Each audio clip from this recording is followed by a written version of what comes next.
अस्सलाम वालेकुम everyone. Such a great response, thank you so much. बड़ा अच्छा लगता है जब इस तरह चीयरिंग होती है, क्योंकि एक आर्टिस्ट जो है इसी चीज़ का मोहताज है। तो thank you so much guys. आप लोग हैं तो एक आर्टिस्ट है, तो अपने लिए प्लीज तालियां बजा लें। ओह, तो ये चीज़ मैं पहली बार कर रही हूँ और आज रियलाइज हो रहा है कि गाना गाना मेरे लिए बहुत ईजी है रादर देन दिस। और स्टेज पे जाने से पहले मुझे कभी इतनी एंजाइटी नहीं हुई जितनी आज हो रही है, but I will be very natural. So बस आप लोग मेरा साथ दीजिएगा। तो बात हम कर रहे हैं ओनरशिप की। ओनरशिप का मतलब क्या है? ओनरशिप का मतलब है टू क्लेम योर राइट। और हम सब जानते, अच्छा आप में से कितने लोग चाहते हैं कि वो कहते हैं कि काश हम सुपर हीरोज होते? कितने लोग? और अगर मैं ये बता दूं कि आप लोग सुपर हीरोज हैं, तो आप लोग क्या कहेंगे? पागल हो गई है, ये क्या बोल रही है, मैं तो उड़ नहीं सकता, मैं कहाँ से सुपर हीरो हो गया, या मैं तो हाथ स्ट्रेच नहीं कर सकता, मैं कहाँ से हम ये नहीं जानते कि अल्लाह ने हम सबको एक ऐसी मखलूक बनाई है, ऐसा मखलूक बनाया है कि we are filled with power. And this whole world to me this whole world is an enchanted place. एक तिलिस्माती दुनिया है ये, जहाँ पे वी आर द हीरोज। और हमें कब पता चलता है we are the heroes? When we realise our powers. And the main power is power of ownership. जैसे ही पावर ऑफ ओनरशिप आप रियलाइज करते हैं, आप बहुत कुछ कर जाते हैं। जिस तरह समीना बेग ने पहाड़ की चोटी को पार कर लिया। अब मैं अपनी कहानी बताती हूँ। मेरी कहानी कुछ इस तरह है कि मैं हूँ हुंजा से। कितने लोगों को पता है कि मैं हुंजा से हूँ? किसी ने बताया या मेरी शक्ल से पता चलता है? अलग अलग चीजें, ओके। तो मैं बिलोंग करती हूँ हुंजा से। और जब मुझे ये फील हो रहा था, अच्छा मुझे अभी भी थोड़ी बातों की आवाज आ रही है, थोड़ी सी अगर खामोशी हो जाए, because it's very hard for me right now. All right. तो जब मुझे ये फील हो रहा था कि मुझे सिंगर बनना है, मुझे म्यूजिशियन बनना है, सबसे बड़ा हर्डल मेरी लाइफ का था कि हुंजा से तो कभी कोई लड़की म्यूजिशियन ही नहीं बनी है। अब मैं क्या करूं? कैसे लोगों को मनाऊं? अब जो मुझे ताने मिलेंगे, जो मुझे गालियां पड़ेंगी। फिर मैंने सोचा कि why not? I mean, I think that God has chosen me for this. अल्लाह का एक दिया हुआ तोहफा अगर मैं सोसाइटी के लिए कुर्बान कर दूं, तो क्या ये नाइंसाफी नहीं है? है कि नहीं है? बिल्कुल है। अल्लाह ने अगर आपको किसी चीज से नवाजा है, मुझे लगता है कि अल्लाह ने हर किसी को स्पेशल बनाया है। अगर मैं अच्छा गा सकती हूँ, तो कोई बहुत अच्छी ड्राइंग बना सकता है, कोई बहुत अच्छी स्पीकिंग कर सकता है। अल्लाह ने हर किसी को स्पेशल बनाया है। और वो स्पेशल मोमेंट को फाइंड आउट करने के लिए एक मोमेंट चाहिए होता है, वो होता है the realisation of ownership that you have to own it. तभी जाके आपकी मंजिलें खुलती हैं। We wait for the miracle, but you know what? Be the miracle. Don't wait for it. आपको मिरेकल बनने की जरूरत है। हम अक्सर वेट करते हैं कि वसीला आएगा, हमारे मसले सॉल्व करेगा, लेकिन हमें यही नहीं मालूम कि हम खुद अपने लिए वसीला हैं। यूनिवर्स का निजाम ऐसा है कि जो हम चाहते हैं ना, उसके लिए पूरी यूनिवर्स, बल्कि इसमें शाहरुख खान का कोट भी याद आ जाता है, ओम शांति ओम का, कि पूरी कायनात आपके हेल्प करती है to get that goal. And this happens. If I tell you my story, you will know how. क्योंकि मुझे भी नहीं पता। 4 साल पहले मैं जिस जगह पे खड़ी थी, मुझे यकीन नहीं आता कि how I made it till here. It looks like an impossible story to me. Thank you. So it happens this वे।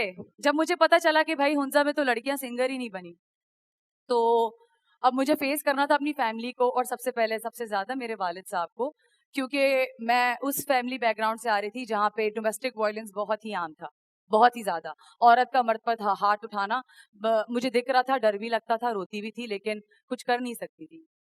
उसी दौरान मुझे ये अंदाजा नहीं हो रहा था, लेकिन वो सारी चीजें देखकर I was growing up as a woman advocate, जिसको हम फेमिनिस्ट भी बोलते हैं। मुझे बड़े होते हुए समझ आया कि एक्चुअली ये जो मेरे अंदर जो एक वुमेन एम्पावरमेंट की पावर आई है कि नहीं, I have to do something as a woman, और मुझे अपना आपको प्रूव करने की जरूरत है, वो इसी वजह से आई क्योंकि मैंने हमेशा अपनी लाइफ में वुमेन सप्रेशन ही देखा है। और सिर्फ मर्द को सप्रेस करते हुए नहीं देखा, औरत ने भी औरत को सप्रेस किया हुआ है। सारा मसला ही यहीं पे आता है। अपनी फैमिली के अंदर मैंने अपनी कितनी आंटियों को दूसरी आंटियों को सप्रेस करते हुए देखा है। रादर देन उनके ख्वाबों को कोई पर देने के बजाय उन्हें दबाया जाता है। बचपन से है मैं इस डिनाइल में थी कि मैं तो ऐसी जिंदगी नहीं जी सकती। अगर 4 साल पहले अगर मैंने ओनरशिप नहीं ली होती तो शायद आज मैं डिग्री में खत्म कर चुकी होती। और डिग्री वैसे अभी भी मेरी खत्म है, लेकिन आफ्टर डिग्री लड़की का अगला स्टेप होता है शादी। मेरे अब्बा ने मेरी कोई खानदान में किसी लड़के से शादी करवा देनी थी और वो बंदा भी मुझे सप्रेस करके रख देता। मैं एक वुमेन सप्रेशन की विक्टिम बन जाती। But I chose not to. मुझे बचपन से लगता था कि मैं किसी बड़े मकसद से इस दुनिया में आई हूं। मैं क्या, हर इंसान इस दुनिया में कोई बड़े मकसद से आया है। लेकिन वो मकसद वो तब भूलता है जब वो सोसाइटी की बातें सुनता है, जब वो सोसाइटी के हिसाब से चलना शुरू हो जाता है। कभी क्वेश्चन नहीं करता कि मैं ये कर क्यों रहा हूं या कर क्यों रही हूं। बस कर रहे हैं क्योंकि सोसाइटी ने बोला है। You guys need to find out what's wrong because it's your life. You are here for a purpose. In the end, आखिरत में भी जब जाना है तो आपने अपने लिए जवाब देना है, कोई नहीं आएगा आपके जवाब देने के लिए। जब वहां पे भी ओनरशिप की जरूरत है तो दुनिया से प्रैक्टिस करके जाओ। So when I wanted to become a singer, उस दौरान मैंने अपनी अम्मा के सामने ख्वाहिश जाहिर की थी और मम्मा मेरी काफी she was scared because obviously you know man dominating house था मेरा। तो उन्होंने कहा कि I don't know, I really don't no.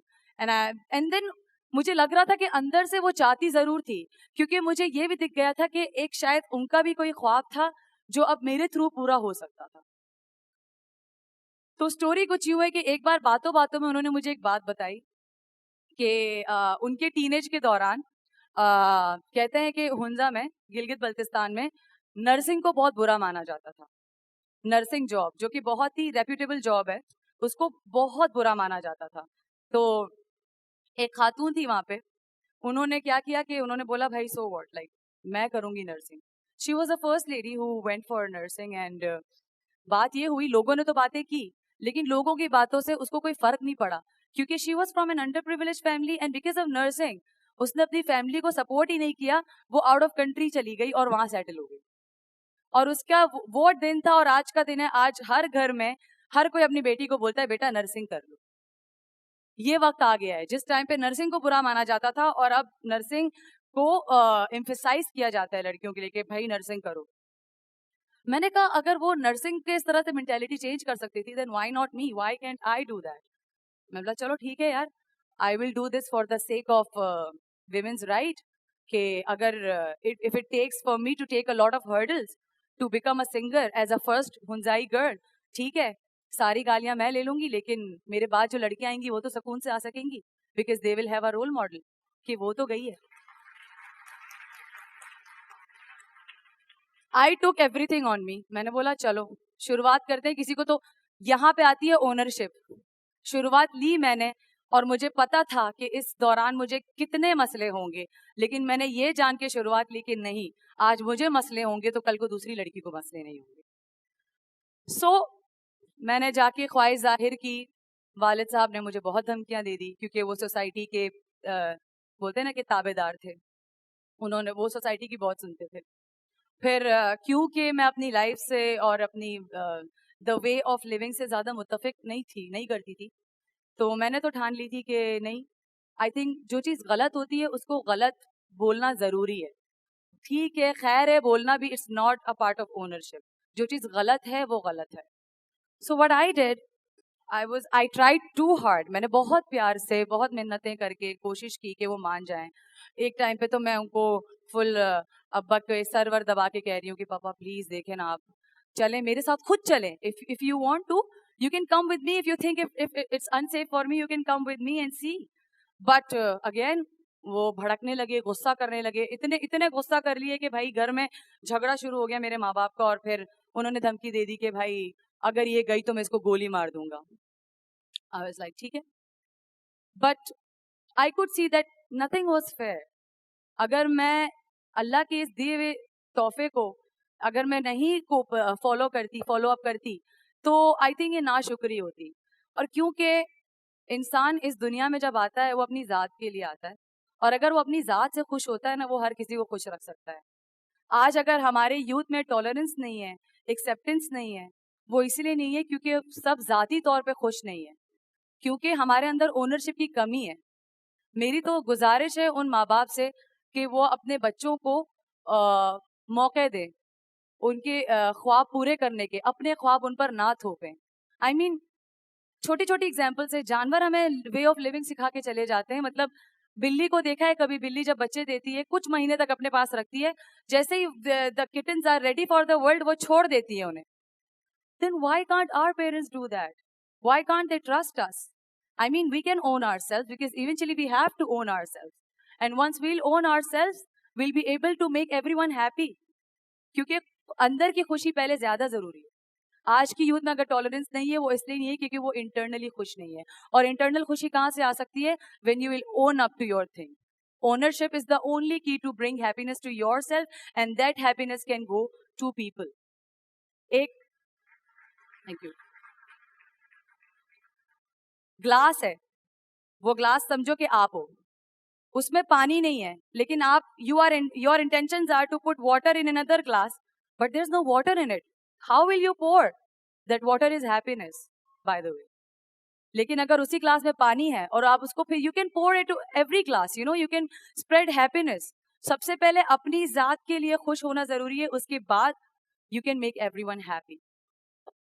तो मैं बहुत जल्दी डाइवर्ट हो जाती हूँ चीजों में, बट या सो ये सीन हुआ। उसके बाद फिर my dad was in Dubai, वो वहाँ दुबई में काम करते थे, तो उस चीज़ का फ़ायदा उठाकर मैंने जो है ये कॉर्नेटो म्यूजिक आइकॉन्स के नाम से जो भी शो बताया, उसके लिए ऑडिशंस आए थे, और पैशन इतना ज़्यादा था म्यूजिक का कि मैं चली गई। अम्मी ने भी जाने दिया, डर डर के ही सही, लेकिन जाने दिया। शूट्स किए, सब किए, पूरा शो मैं शूट करके वापस आ गई, घर पे बैठ गई। अब हम लोग परेशान थे कि अब्बा को तो मालूम ही नहीं अब क्या करें। तो मैंने बोला अब देखी जाएगी। You know, when you own something then now let the nature handle it. जब कुछ ओन करते हो ना, तो let the nature handle it, because it handles it very nicely, trust me. तो हुआ कुछ यूं कि मेरा ऑन एयर हो गया। आई थिंक मेरा टाइम जा रहा है। ऑन एयर हो गया, और दुबई में ही मेरे कजन ने ही शेयर किया बड़ी अच्छे अच्छे लफ्जों में, खुश होकर के, wow my cousin is in a show, and then my father saw it, and then what my father did was unbelievable, because he shared it on the internet and wrote के, ये देखो मेरी बेटी नाक काट रही है मेरी। या so this is what he did, and I was very much disappointed because I tried everything to convince him till my last बोलते ना कि आखिरी दम तक मैंने कोशिश की। And then the whole family thread went on, ये हमारे कल्चर में नहीं है, ये फलाना ढिमकाना, stuff like that. And I was like, what is culture? Culture is made by humans. I mean, I am a human myself, so I have a right to go beyond the culture. So what happens is, उस दौरान बहुत सुनने को मिली, मुझे बहुत ज्यादा सुनने को मिली। और मजे की बात यह है कि वो सुनी सुनाई बातों के बाद आज वो दिन है कि I have all of a sudden become daughter of Gilgit Baltistan. People put hashtag proud daughter of Gilgit-Baltistan to my name. अल्लाह का लाख शुक्र है कि in no time he let me prove this fact कि भाई ओनरशिप लेने से चीजें बिगड़ती नहीं है, बल्कि और अच्छी होती हैं। सोसाइटी के लिए ये फायदेमंद है। कल को अभी हुंजा में ऐसी बहुत सारी लड़कियां हैं जो अभी अपने गानों के कवर्स डालने लग गई हैं और ख्वाहिश जाहिर करने लग गई हैं, इंटरेस्ट लेने लग गई है। Why? Because of this fact कि भाई एक गया तो अब हिम्मत आ गई, तो हमें हिम्मत करने की बहुत जरूरत है। So guys, you know what, ownership एक ऐसी चीज है जो हमें मिली गई है, जो हमारी विल पावर के साथ है, and we need to own it. बेशक चाहे वो कोई भी आर्ट हो आपका, कोई भी आपको रुकावटें आती हैं, फॉरगेट इट। देखें, मेरी लाइफ मुश्किल में थी, मैंने ओनरशिप की अपनी लाइफ की, मैंने अपनी सिंगिंग को ओन अप किया। उसके बाद और खतरनाक हर्डल्स आए, इतने खतरनाक हर्डल्स आए, लेकिन वो हर्डल्स मेरे बनाए हुए थे, मेरे अपने चूज किए हुए थे, मेरे माँ बाप ने चूज नहीं किए थे। एक तो हमारी ये आदत है ब्लेम गेम खेलने की, ठीक है? हम लोग मुल्क बर्बाद चल रहा है, हुक्मरानों ने किया है, अरे हम क्या कर रहे हैं? हुक्मरान तो कर रहे हैं, हम क्या कर रहे हैं? हम वही कचरा बाहर फेंकते हैं। Do we own our country? No we don't, because we litter it. फिर हम शिकायत करते हैं कि हुक्मरान हमारे सही नहीं है। मसला हमारे अंदर भी है। अगर इस चीज को एक्सेप्ट जितना जल्दी करेंगे ना, उतना जल्दी we can own up to our acts and make things better. अभी कुछ टाइम पहले की बात है, एक छोटी सी बिल्ली मेरे पार्किंग लॉट के बाहर मुझे मिली, बहुत छोटी थी। अब मुझे समझ नहीं आ रहा था इतनी छोटी बिल्ली का मैं क्या करूं। You know what I did, and this is for you guys, if you guys, because हम लोग बहुत सोचते हो, फिर अगर उस बिल्ली को मैं वहीं छोड़ देती ना, तो मैं घर जाती, मैं हमेशा उसके बारे में सोच रही होती, और मैं इंटरनली इतना पैथेटिक फील करती कि यार मैं कुछ कर नहीं सकी। But what I did, I took the cat, मैं उसको घर ले गई। फिर मुझे पता चला कि उसकी कोई पीछे बीमारी भी, बहुत गंदी बीमारी हुई थी उसको, जो मुझे बाद में रियलाइज हुआ। आज उसका इलाज हो गया है, वो बिल्कुल सही है, because I took the ownership. मैंने कहा कि नहीं यार, if I can do it, I would have waited for an animal shelter to come and rescue it, लेकिन बहुत देर हो जाती।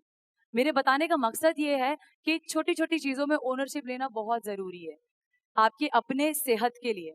आज हम लोग एज अ सोसाइटी अगर फ्रस्ट्रेटेड हैं, एज अ सोसाइटी अगर हम खुश नहीं है, वो इसलिए क्योंकि हम ओन नहीं करते चीजों को, और फिर लोगों की बताई हुई चीजों के हिसाब से चलते हैं, और फिर हम ब्लेम करते रहते हैं कि उसकी वजह से आज मेरी जिंदगी ऐसी है।